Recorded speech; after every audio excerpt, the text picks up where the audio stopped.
नमस्कार दोस्तों, स्वागत है आप सभी का मेरे इस YouTube चैनल पर। तो आज से मैं आप लोगों को रामायण की कथा सुनाऊंगी, जिसके कुल 7 कांड हैं। तो आज से हम शुरुआत करेंगे पहले कांड से, बाल कांड से। कौशल प्रदेश, जिसकी स्थापना मनु ने की थी, पवित्र सरयू नदी के तट पर स्थित है। सुंदर एवं समृद्ध अयोध्या नगरी इस प्रदेश की राजधानी है। मनु के वंश में अनेक शूरवीर, पराक्रमी, प्रतिभाशाली तथा यशस्वी राजा हुए, जिनमें से राजा दशरथ भी एक थे। राजा दशरथ वेदों के धर्मप्राण, दयालु, रणकुश और प्रजा पालक थे। उनके राज्य में प्रजा कष्ट रहित, सत्यनिष्ठ एवं ईश्वर भक्त थी। उनके राज्य में किसी के भी प्रति द्वेष भाव का सर्वथा अभाव था। एक दिन दर्पण में अपने कृष्ण वट निकट है और अब तक मैंने संतान हूँ, मेरा वंश आगे कैसे बढ़ेगा तथा किसी उत्तराधिकारी के अभाव में राज्य का क्या होगा। इस प्रकार विचार करके उन्होंने पुत्र प्राप्ति हेतु पुत्र यष्ट यज्ञ करने का संकल्प किया।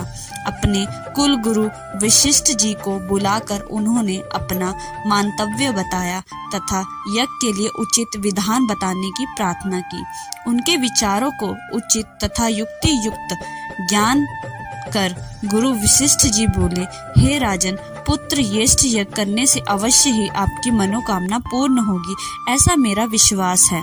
अंत आप शीघ्र अतिशीघ्र अश्वमेघ यज्ञ करने तथा उसके लिए एक सुंदर श्यामकर्ण अश्व छोड़ने की व्यवस्था करें।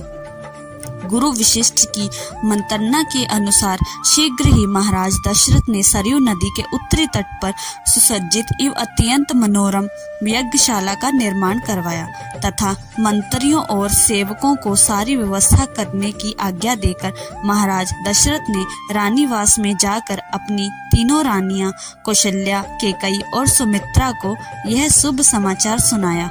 महाराज के वचनों को सुनकर सभी रानियां प्रसन्न हो गई। तो आइए अगले भाग में चलते हैं, राम जी का जन्म।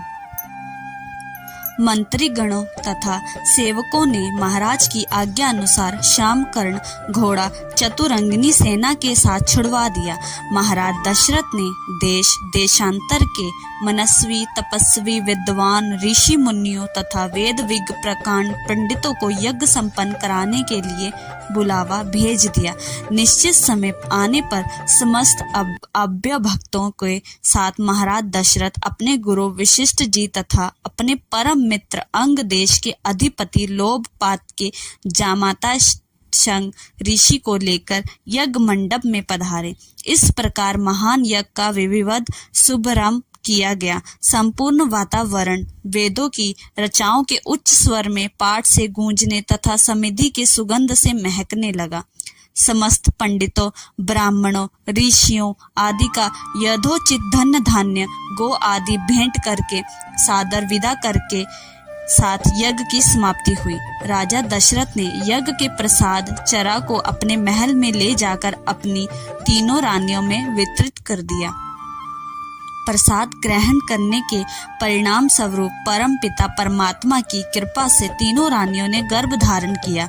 जब चैत्र मास के शुक्ल पक्ष की 9वीं तिथि को पूर्ण वर्ष नक्षत्र में सूर्य, मंगल, शनि, बृहस्पति तथा शुक्र अपने अपने उच्च स्थानों में विराजमान थे, कर्क लगने का उदय होते ही महाराज दशरथ की बड़ी रानी कौशल्या के गर्भ से एक शिशु का जन्म हुआ, जो कि श्याम वर्ण, अत्यंत तेजोमय, परम कांतिवान तथा अद्भुत सौंदर्यशाली था। उस शिशु को देखने वाले ठगे से रह जाते थे। इसके पश्चात शुभ नक्षत्रों और शुभ घड़ी में महारानी कैकेयी के एक तथा तीसरी रानी सुमित्रा के 2 तेजस्वी पुत्रों का जन्म हुआ। संपूर्ण राज्य में आनंद मनाया जाने लगा। महाराज के 4 पुत्रों के जन्म के उल्लास में गंधर्व गान करने लगे और अप्सराएं नृत्य करने लगी। देवता अपने विमानों में बैठकर पुष्प वर्षा करने लगे। महाराज ने उन्मुक्त हस्त से राजद्वार पर आए हुए भाट चारण तथा आशीर्वाद देने वाले ब्राह्मणों और याचकों को दान दक्षिणा दी। पुरस्कार में प्रजाजना को धन्य धान्य तथा दरबारियों को रत्न, आभूषण तथा उपाधियां प्रदान की। चारों पुत्रों का नामकरण संसार महर्षि वशिष्ठ के द्वारा कराया गया तथा उनके नाम रामचंद्र, भरत, लक्ष्मण और शत्रुघ्न रखे गए।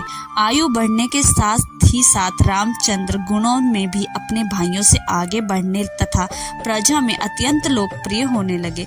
उनमें अत्यंत विलक्षण प्रतिभा थी, जिसके परिणाम स्वरूप अल्पकाल में ही वे समस्त विषयों में पारंगत हो गए।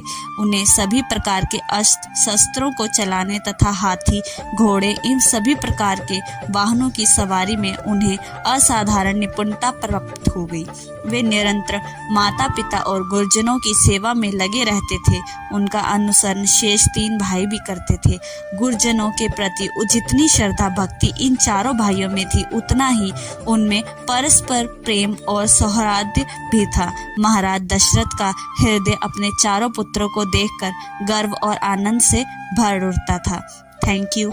मेरे चैनल को सब्सक्राइब करें, लाइक करें और शेयर करें और मुझसे जुड़ें ताकि आगे के मैं आपको कांड और सुना सकूं। Thank you.